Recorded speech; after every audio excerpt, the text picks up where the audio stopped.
is I, the Dalek Emperor.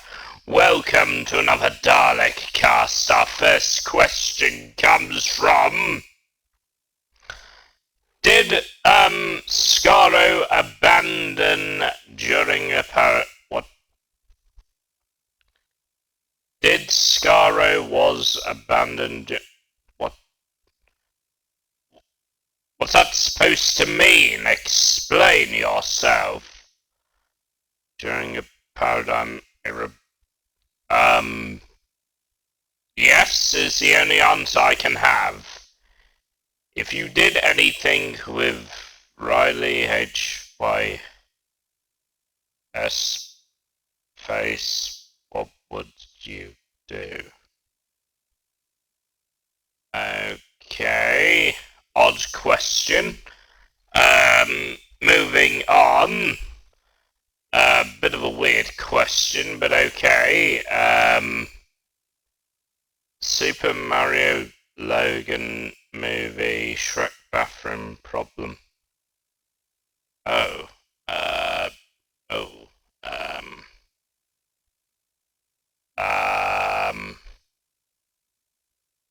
Probably not.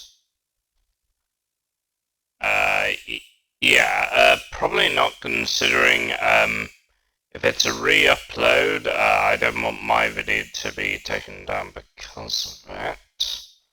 Sorry about that, Andrew, James1477.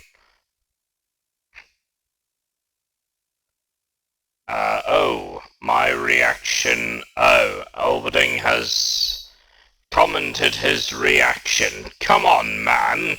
Killer Clowns in Outer Space isn't as corny as you may think it is.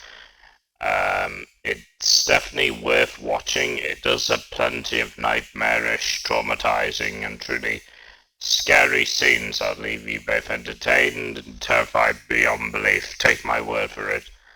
The clowns do not mess around in killing innocent humans for good reason. Well, I'll consider it. Yes, I'll think about it, Olberding. But speaking of Olberding, we have some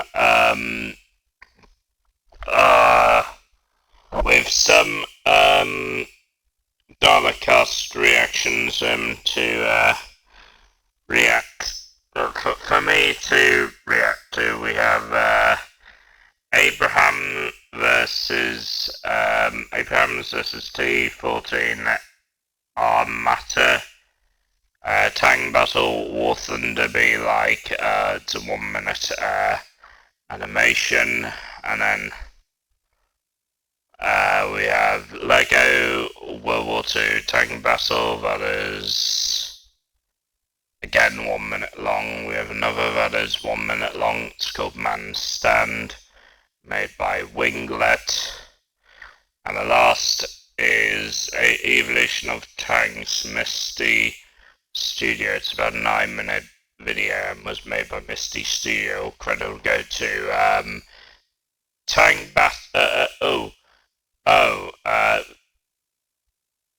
all credit will go to Day of the Tanks, which has about 648 subscribers. We have Tin Man Productions, we have the Winglet, and we have Mr. Z. All credit will go to them. Anyway, I also noticed that Super Monkey Ball, whatever his name is, SDBBMBBCR, whatever his name is, once again posted, your comment somehow vanished, but I saw your comment. Yes, I know, yes. Yes, Olberding's comment. Olberding, can you just, I don't know, tell him to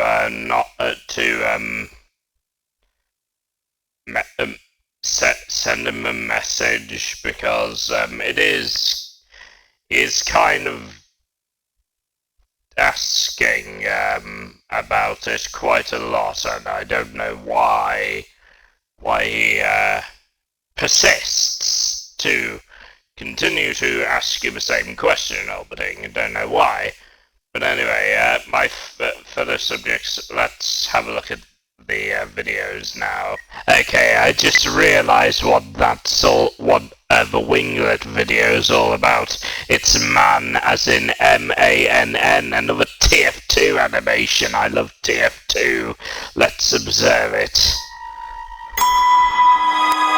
Who will they ever find to replace you? Soldier.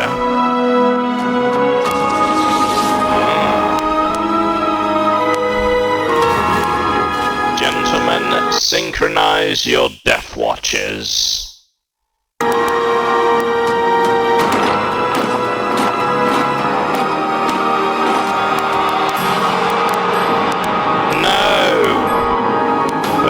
Episode of Fedora Chronicles. No!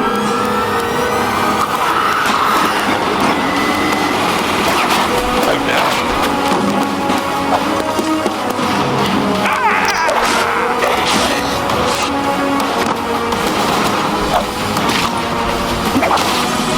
I teleported bread.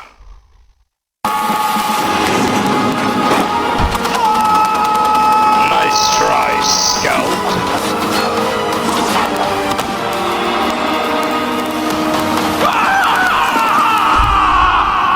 Well, the soldier is dead.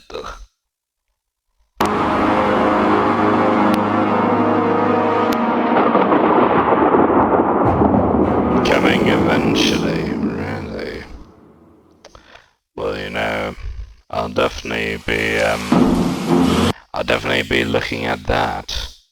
So our next video is an Abrams versus Armata. War Thunder be like tank battle stop motion. Interesting, or could it go today but tanks? Let's observe it.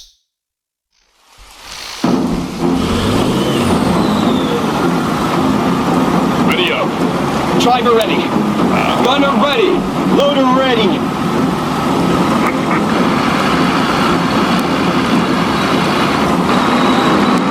Let's take the sector back, men! Oh boy.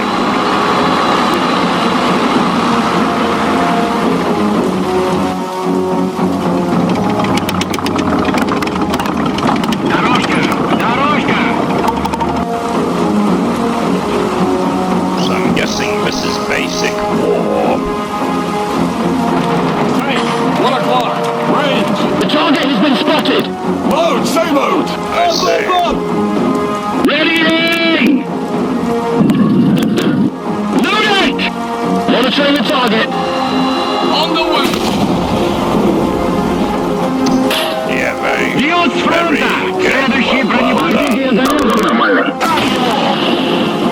We haven't nailed it! Yeah. You think? Oh, there we go. Oh. Got it!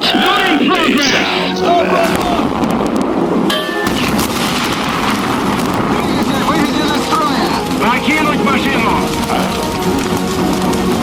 Target destroyed. I'll confirm that. Victory is ours. oh boy. Architecture Well, looks like they won.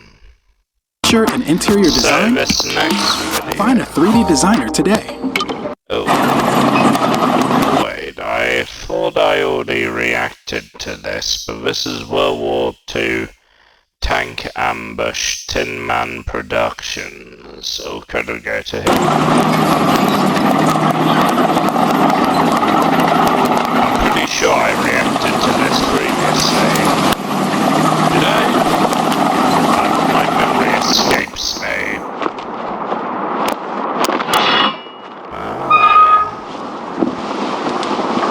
What do we hear?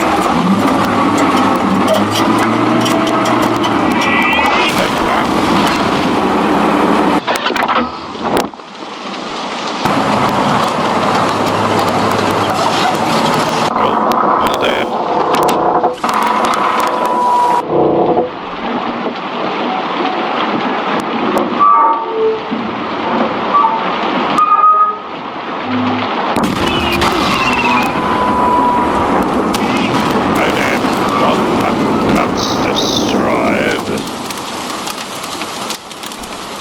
Oh, is that it? Okay. So now we've got this 9-minute video made by made by Mitzi Studios. This is apparently an animation called The Evolution of Tanks. Evolution of Tanks, I mean. What's this all about then? Oh, it's like showing all the tanks through history. Throughout history, men have designed armoured vehicles to be used against their enemies on the battlefield. While the first vehicles with the name tank have their roots going back to the World War I, the idea and the concept of the tank goes back all the way to the Middle Ages, where carriages were converted to serve as breakthrough weapons or to transport valuable goods. Some of these carriages would be classed as siege units instead of tanks. That's because of the elements that makes a tank, like its propulsion and firepower, were not yet sufficient in those days. Believe it or not, a V12 twin-turbo diesel engine generating 1,500 horsepower was not a thing yet in the 1500s. For example, this carriage would have had a combined horsepower supply of 1 at times. Many different designs were transformed into weird-looking shapes, including a design from Leonardo da Vinci, resembling more of a movable 1 horsepower, aka literally a horse moving it. And yes, that tank looks strangely familiar. Leonardo da Vinci, stop stealing our ideas. We came up with tanks first, you fool. You will be exterminated for this. The Daleks invented it before you. With a dozen cannons covering all sides, this was less of a tank, more so a movie set piece for Pirates of the Caribbean. More so, an effective reloadable cannon was also not yet invented, with armies mostly using dismountable cannons to be used as artillery. Fast forward a few hundred years, messing around with horses and shitty wooden cars, the first serious design of something resembling a tank came in the year 1915. A British Army colonel named Ernest Swinton and William Hankey championed the idea of an armoured vehicle with conveyor belt-like tracks over its wheels that break through enemy lines and traverse difficult territory. To keep the project secret from enemies, production workers were reportedly told the vehicles they were building would... He invented his first time machine. Leonardo da Vinci again. You did not come up with this. We forced you to create a time machine. But apparently the doctor stopped us from doing that. Yes, that happened one time during the past. I can't remember what happened. I don't know if it was us or maybe it was someone else. But anyway, yes. Actually, I think it was another time that we forced Leonardo da Vinci to create a time machine so that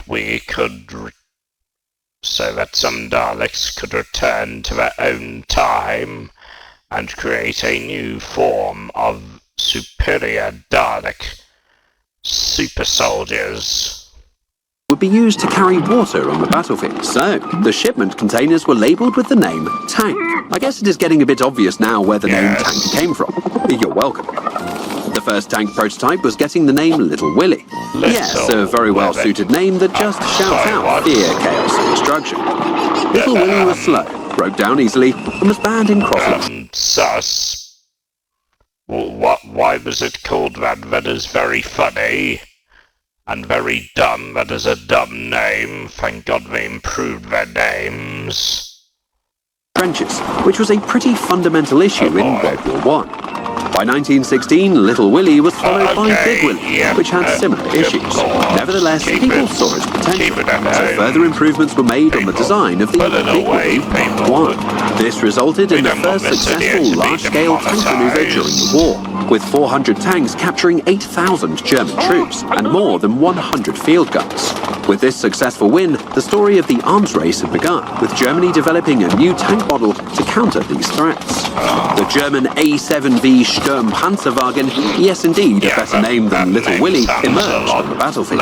Although the vehicle had a better performance record, the Germans failed in getting a high production number that would make a significant difference on the battlefield, a problem the Germans wouldn't really learn from all the way to the end of World War II. Nicht klug. During World War I and after, many weird tank designs followed, with the Russian Tsar tank basically a giant reverse wheelchair. It looks like a giant wheelchair. Oh, hang on a minute. Yeah, that looks like a giant wheelchair, yeah. Which was almost impossible not to spot by enemy units. Also, the enormous wheels would have made it very difficult to shoot any of the guns on targets in front of you. You know, that place where the enemy is 99% of the time. The 1917 American-built track layer Bester wasn't a beauty either. A toppled-over rowing boat with a turret. The tanks inspired, I think they inspired the Dalek design, but I don't really know. Was another weird, faulty design. The vehicle was only used for training maneuvers, and its legacy was short-lived, with the vehicle ending up being used to lead parades being covered in posters, probably displaying the text, "How not to build your tank." With the outbreak of World War II, the most prominent tank-producing nations being the UK, Russia, Italy, Japan, Germany and the US joining later in the war, all had very different approaches on their tank designs. The Italian and Japanese tanks were among the worst of the bunch. If you don't agree, yes, you can leave a comment down below. And no, we will of course not read it. Especially during the closing stages of the war. Indeed. Frankly, back in those days, the Japanese weren't very good at making tanks. However, in the future, thanks to anime and that, they have designed brilliant, super fighting robots like the what's it called again? The Voltron. Defender of the Universe or something. They made a lot of cool anime tanks. Japanese and Italian under-armoured and under-gunned tanks stood no chance to the overwhelming numbers of Allied tanks. The Germans did a better job engineering their tanks, but as mentioned earlier in this video, had problems over-engineering their tanks and could not keep up with the mass production. Simpler tanks like the M4 Sherman and the Russian T-34 tank. The tank producing capabilities of the US sometimes have some kind of similar issues sometimes when it comes to creating Dalek casing tanks, also known as the Dalek travel machines. We do have issues on perfecting certain casings, considering, you know, costs and money and all that stuff. US and USSR proved that the Second World War was a numbers game. As long as you were the one capable of easily replacing your losses, your win would be guaranteed. We have like billions of Daleks around Skaro. It is difficult,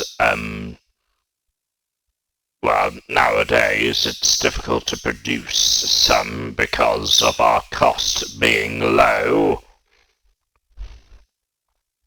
But luckily, we will find a way to increase the US-produced M4 Sherman tank was one of the most successful designs of World War II, with many different variants being produced. In our slave mining colonies that we are producing, we are still expanding our planet to the outer reaches.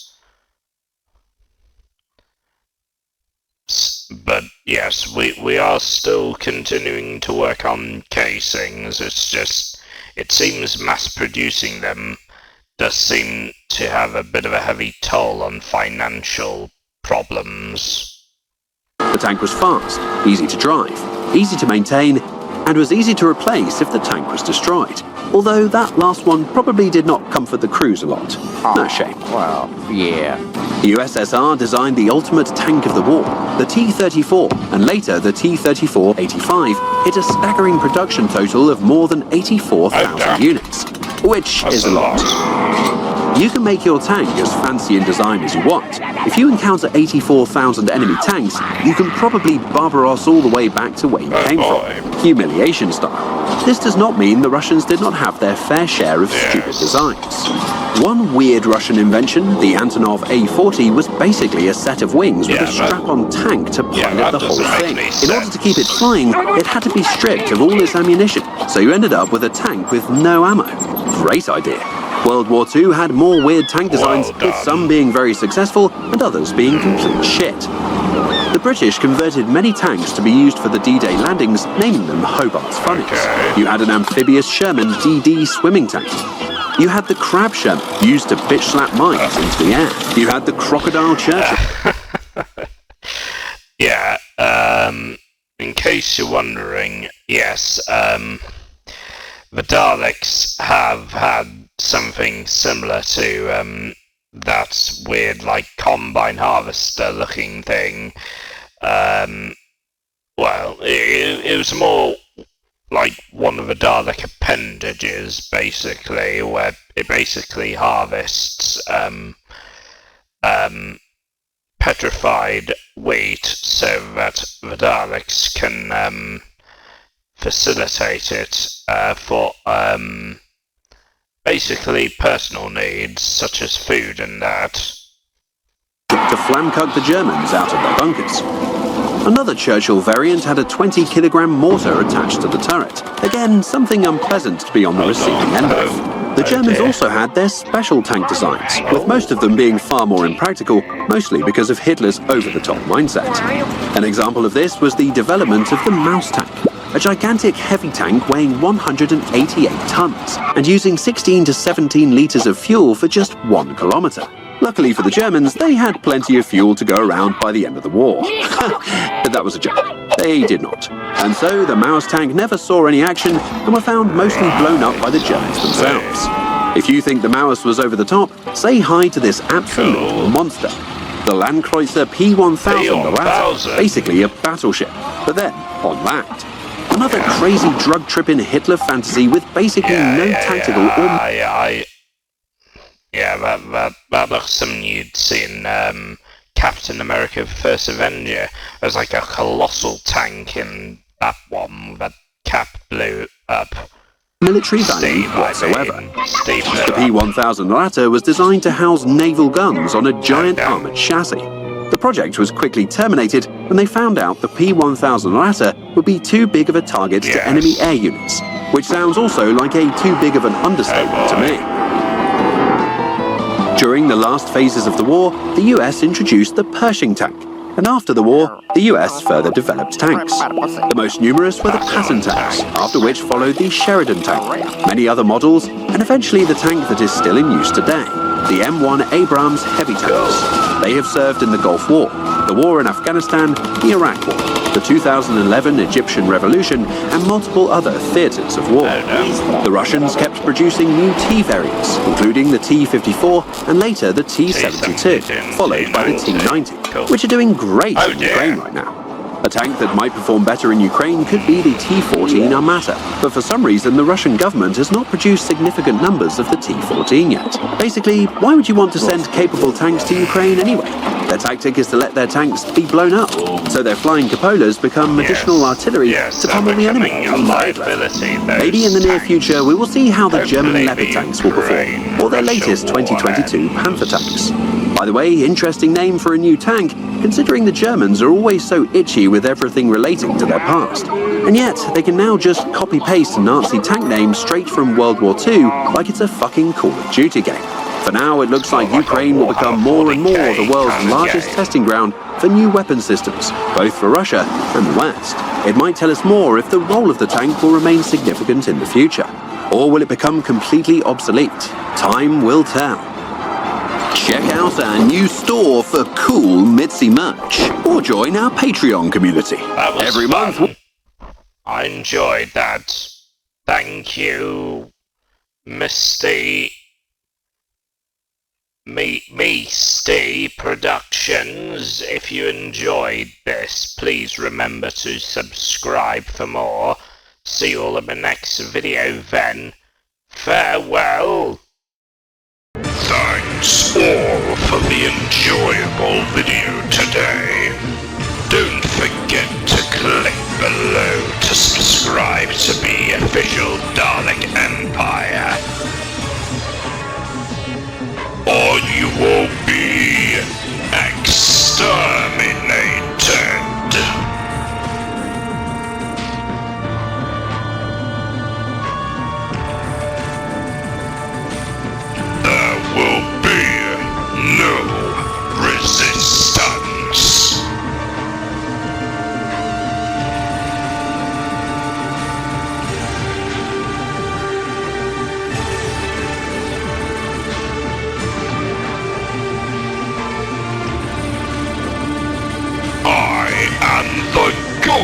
from Paul.